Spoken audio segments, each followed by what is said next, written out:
If you have a Thingiverse account, then I am sorry to say there's been a breach and you should change your password ASAP. Let's talk about that. How's it going, guys? Post-COVID lockdown Makers Muse here, and let me just take care of this really quick. So, unfortunately, Thingiverse has been breached, and I've had an account on Thingiverse for absolutely years, and I got my attention got brought to it by Ray Routledge here on Twitter, so I really appreciate that. But essentially, yes, here it lists that Thingiverse data leak affects 228,000 subscribers. So what's actually been leaked? Well, it seems that there was a backup that was publicly accessible, and this backup was from a year ago, almost exactly, so October 2020, and this backup had 228,000 unique email addresses and other personally identifiable information like dates of birth, addresses, and stuff like that, including like the 3D model information. Some of that's public, but a lot of it certainly is not. And this is pretty concerning because it's such a long period of time that it's been accessible. And if you dig into the article, it's a bit confusing as to what actually happens. Like someone dug it up and then they told their friend and they tried to get in touch with Thingiverse and got no response. So they just like posted it online.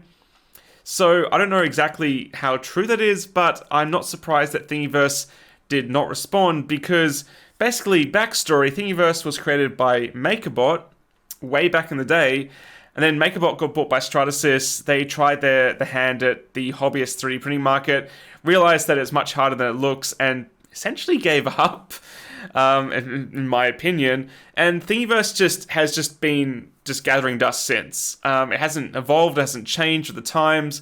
The search function sucks. It's slow. And other companies like Thangs and My Manufactory have really sort of picked up the mantle of 3D file repositories. But Thingiverse still is just the name. It was like Google for searching. You go to Thingiverse for 3D models. So a lot of people still use Thingiverse.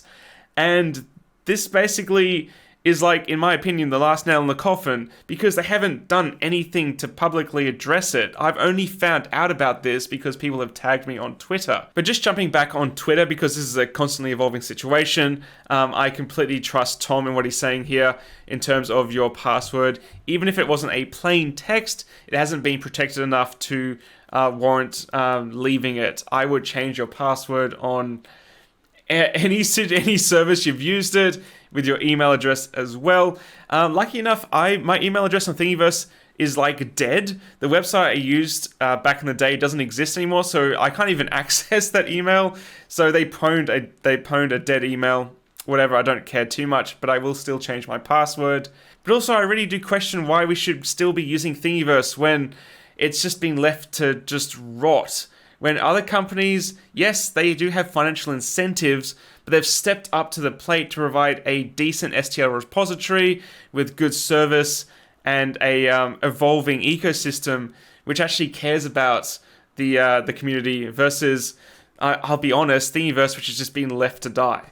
I've seen no innovation on that website for years now. So there it is, guys. Change your passwords. Big thanks to everyone that pointed it out, and the links in the description below of the article and Have I Been Pwned? You can pump your email address into that to see if you have. And stay safe out there. Bye.